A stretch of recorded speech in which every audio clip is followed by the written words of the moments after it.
ask you what you prefer. Do you prefer directing those television movies or the documentaries? Have you a choice? I mean, something that's your favorite? I love them all. Mhm. I love them in different ways, like different children. Are they different to make? Oh, entirely different. Hmm. Absolutely entirely different. Just a couple of words on how different. Well, on a documentary, everybody has a concept of what life is when you cross a door, a place that you've never been before. And you usually, your education in reality is so different. I mean, my concept of women who murder is very different from the women who I met in Bedford and in the California Women's Institution. A lot of them were there because they were too weak to fight back, and so killed because they were too weak, not too strong. So, with the transvestites and transsexuals, there's such a anguish about not knowing which sex you are.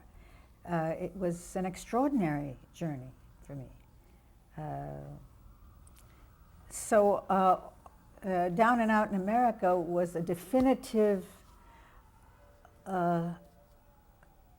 journey for me to go through this country and to see.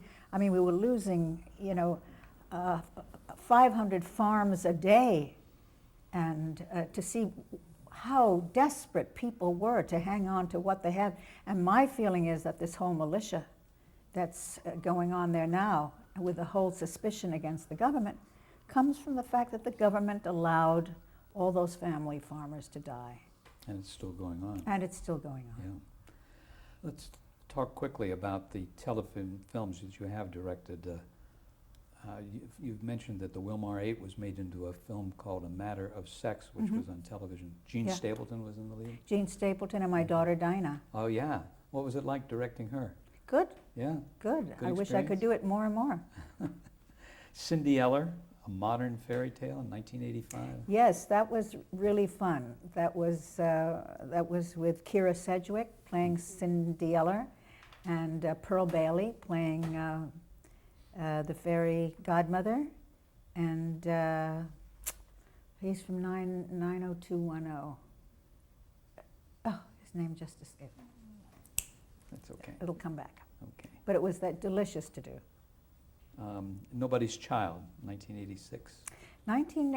Nobody's Child Marlo Thomas. was an extraordinary experience. Sven Nykvist, who was Bergman's cinematographer, was my cinematographer. Did you request him? Oh, yes. Mm-hmm. And I have worked with great cinematographers on every single movie, television movie or not, that I've done. The greatest cinematographers have been very attracted to the material that I have, and they've wanted to work.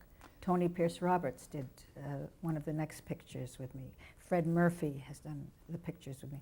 I've always had great cinematographers. And the one with Nobody's Child was a woman who, Marie Bolter, it was her story. And I got two great writers to work on it.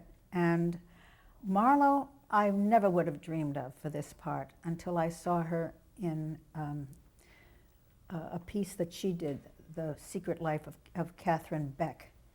And I called her immediately and I said, I will never write anybody off again because your work in this is so wonderful and I have a part for you. And she won the Emmy that year for that Nobody's role. Child. She Mhm. was extraordinary in it. And I got the Directors Guild Award. That my fellow directors gave me an award for that. And nothing has been more important in my life.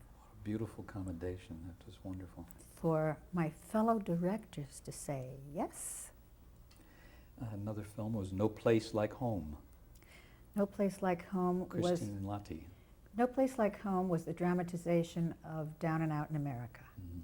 It was an extraordinary piece of work. Tony Pierce Roberts was the one who photographed it. Christine got a Golden Globe for it. Who wrote it? Do you remember? Did you choose the writer? Oh yes, Uh-huh. oh yes. I think the same writers who wrote, yes, the same writer who wrote a Nobody's Child. Following Her Heart, which had Anne Margaret and George Segal. Yeah, yeah. I was hired for 3 jobs in a row. This one with Anne Margaret, which was my chance to work with her, really. I'd seen her in a wonderful thing that John Erman had directed about a woman with many, many children who was keeping them together, and she just blew me away. And it was, she did a very fine piece of work, and so did George Segal. I would work with him any place. And he, of course, has his own sitcom now. I mean, oh, yes. Yeah, Yeah. very successful. Yeah. There was something called Seasons of the Heart.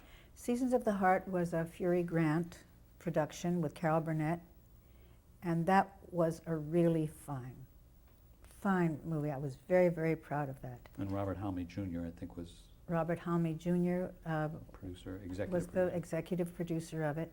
How did Carol Burnett do in a dramatic role? She was remarkable. It just should be seen. And Doug Milsom, who was Stanley Kubrick's DP, photographed that. I think you had George Segal back for that. Oh yes, what you- a relationship they had. I mean, it was just really dynamite. And Malcolm McDowell was in it too. And Malcolm McDowell was brilliant. Yeah. Do you remember the storyline on it? Oh sure, Yeah. but don't go into it. We won't. Time is of the Yeah. essence. Then there was something called Reunion. Was that something that That Robert was Halmy? Marlowe's. That was Marlowe's company, Mm-hmm.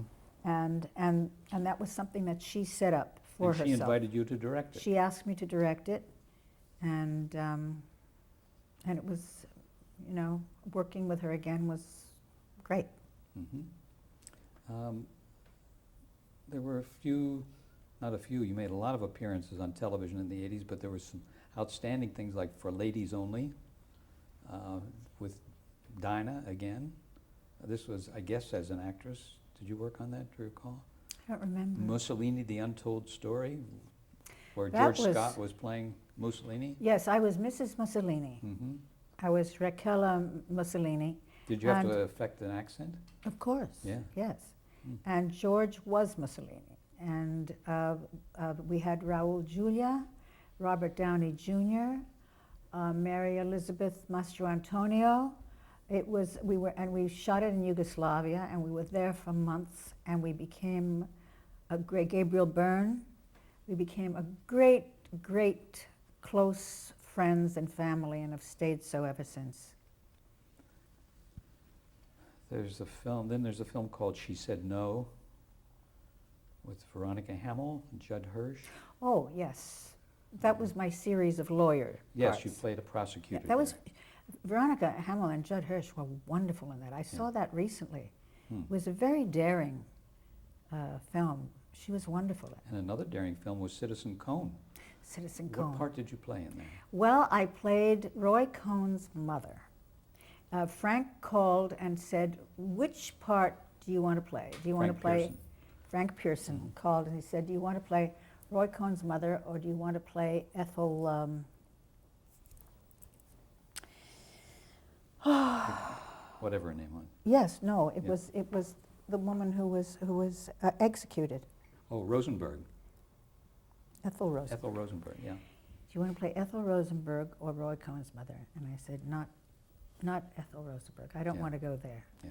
I want to play the alligator's mother and see what kind of alligator he came out of. And so Jimmy Woods was so extraordinary in that. And Frank Pearson did an amazing job. It was a great piece of work. Now you're doing things for Lifetime Television. You have created a series called Intimate Portrait. I have not created the series. Well. The series existed, but it was in a much pinker and puffier form I see. until I came along.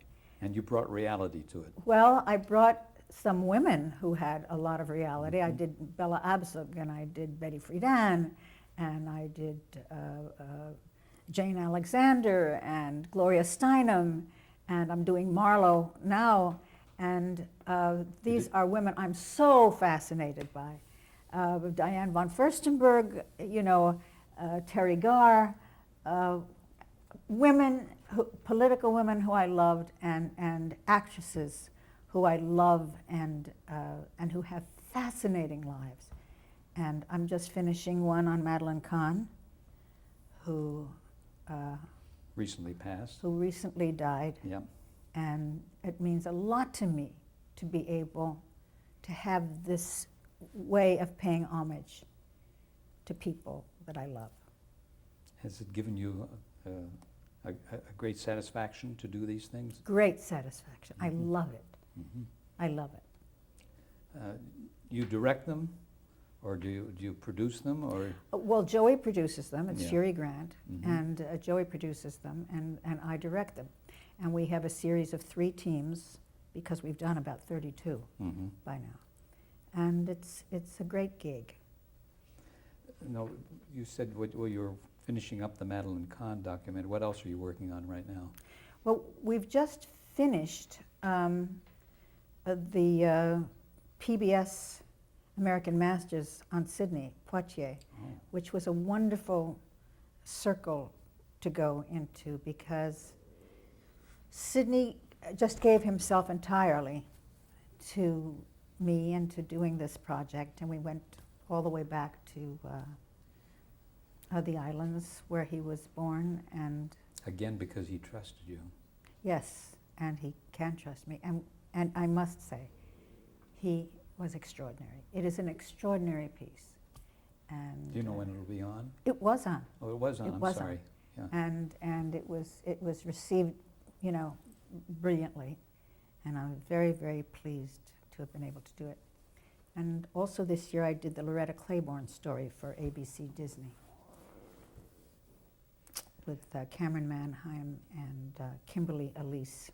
How do you think the role of women has changed in the entertainment field over the years? Oh, I think the doors have been smashed open certainly as far as writers have always been concerned. And I think directors now, I read a review recently on the woman who did the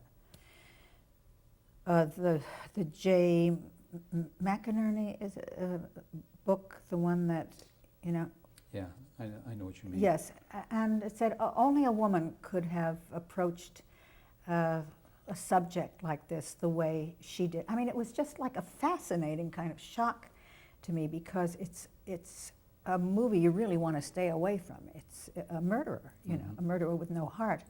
And it was just so interesting to me that they would say that. And of course, there are so many, remarkable women directors now.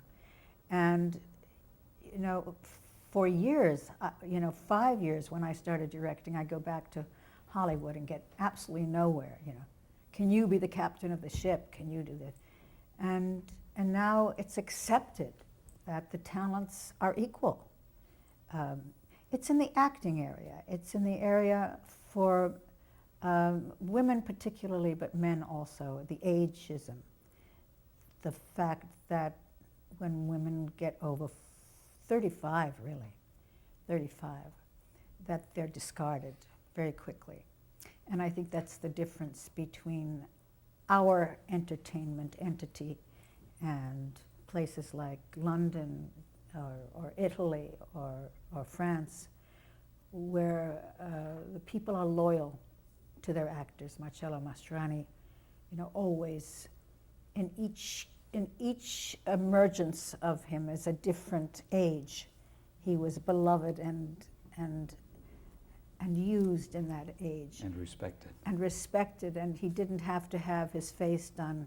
The more furrows he had, the more beautiful he was. But Did you ever work with him? No, No. I didn't. No. I wish. But I only asked that because you were in a movie called Divorce, Italian Style. yes, Yeah. Divorce Italian Yeah. style.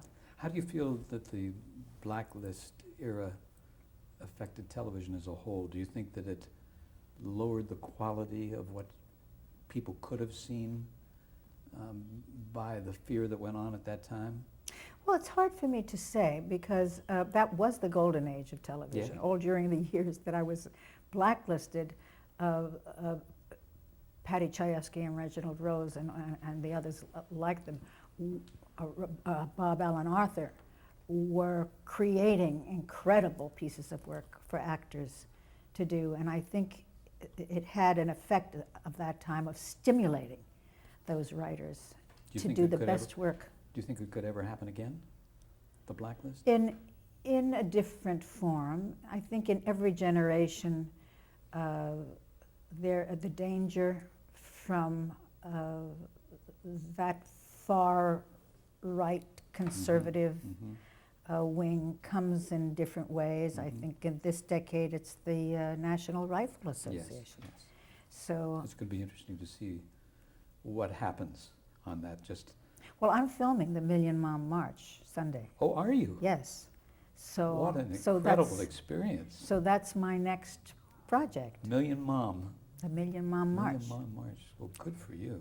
So the work goes on. Oh, yeah. Did you have any mentors during this whole career of yours, or did you do most everything on your own? I know Herb Brodkin and people like that you mentioned got behind you in terms of the blacklist, but even so, was there anyone who said, let me take you under my wing and show you what to do? I don't think so. Well, I kind of forced myself under Hal Ashby's wing.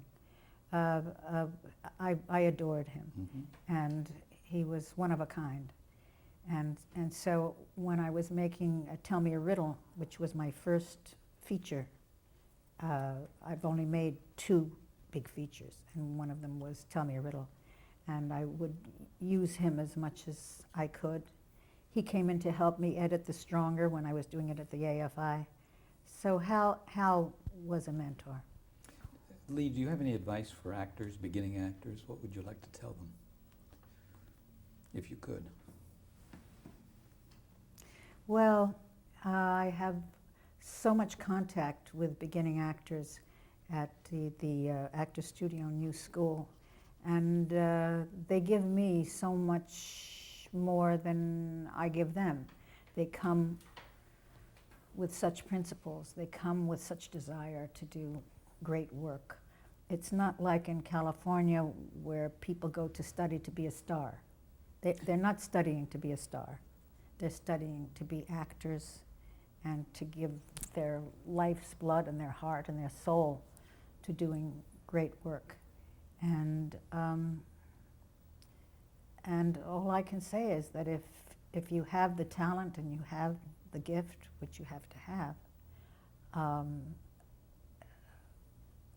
enjoy it, use Stick it, to it. exploit it, stick to it. How do you envision TV in the next century? Got any ideas about that? Oh, I'm very concerned about TV. You know, very, very long ago, I felt that TV entertainment was Big Brother, not militarism, not fascism, not communism, but entertainment, and that the sopping of people's minds through constant, endless distraction was the thing that took people away from what was being done to them, how they were being used, how they were being abused. I think that the market for people in low-end salaries, the factories that have moved, the farms that have moved from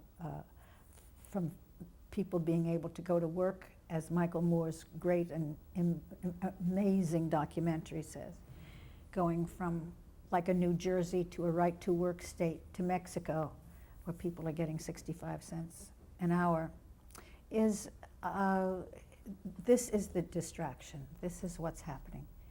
And But what about the entertainment values? I mean, the social comment values are something that has to be regarded as there well. there is no social comment. Yeah.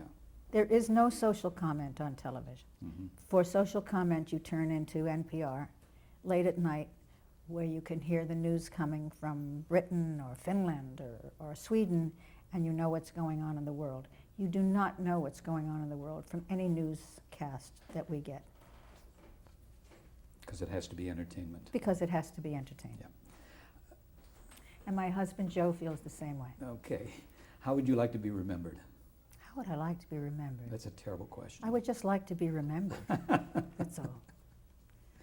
For the quality of the work that you've done, and for the fight and the battle that you've put up. Oh gosh, I don't know. Yeah. I don't know. Those are just choices you make in life. You're just luckier or not. I just want to be remembered by people who care. Mhm. We're going to talk about some of the people that you've worked with or know, and very quickly. I know you have a deadline here. No, Joey So has let to me have mention- dinner. Let me mention David Jansen. David Jansen, that The Fugitive, was the first television movie that I went to LA for. And I remember him being, just a charming guy, and I became friends with David and Danny. But he was up so much at night, carousing and partying, and as he called himself, he was the star of, what avenue was he on, Joe? Sunset Boulevard? No. No. Anyway, he fell asleep standing on his feet while I was having the camera on me, on my close-up. And he just was fun to be with. Barbara Stanwyck, you worked on her series. I had worked on Barbara Stanwyck's series, and it was a thrill to me because when I did my very first play, Detective Story, the first fan letter that I ever got was from Barbara Stanwyck on blue stationery with purple ink, and it just, it wowed me. What a thrill. It was a thrill. Joseph Papp. Joseph Papp was one of the great, great people and entrepreneurs in our theater. He kept New York theater alive when it was dead on Broadway. And he gave me my chance in Elektra, and he also gave me my first chance to direct a play down at the Public, which was his choice, and they were 3 plays by Václav Havel. So it was a wonderful experience. And Richard Jordan got an award for that. Grace Kelly. Grace Kelly was really a precursor of the Intimate Portraits. She didn't want to be interviewed by Barbara Walters, and for some reason she wanted to be interviewed by me. We shared a boyfriend at one time. And Who shall remain nameless. yeah. And so I went across to Monaco and I interviewed her and got to know her quite well. What a thrill. Yeah. Walter Bernstein.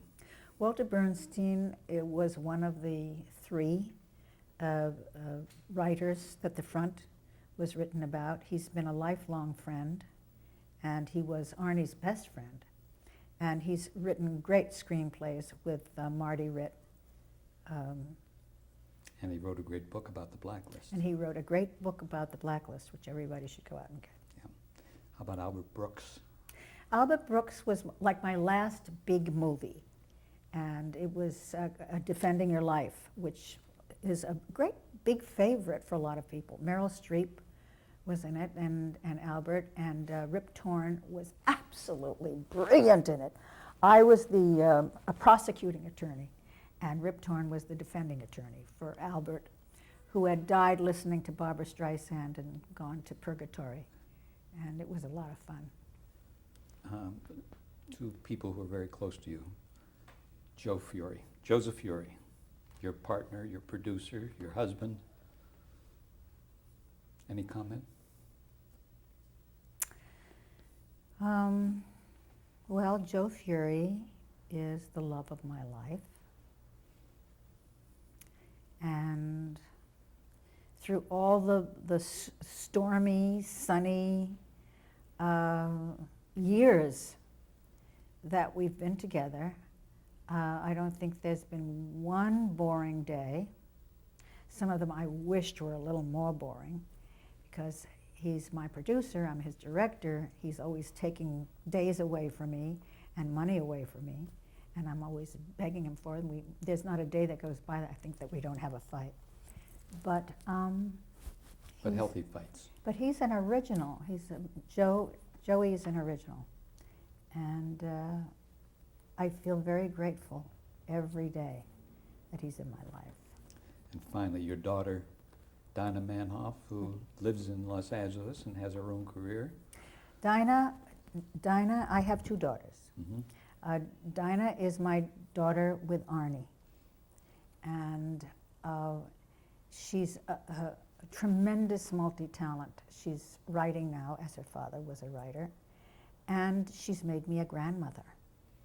And so Dashiell, 3-year-old Dashiell, is in my life now, so I have to go to California and seduce him and buy him anything he wants so that he can remember Nonna, which is Italian for grandma.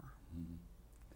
And We- Belinda Fioretti, Oh, my yes. daughter with Joey, Mhm. is going to be married June 18th. June 18th.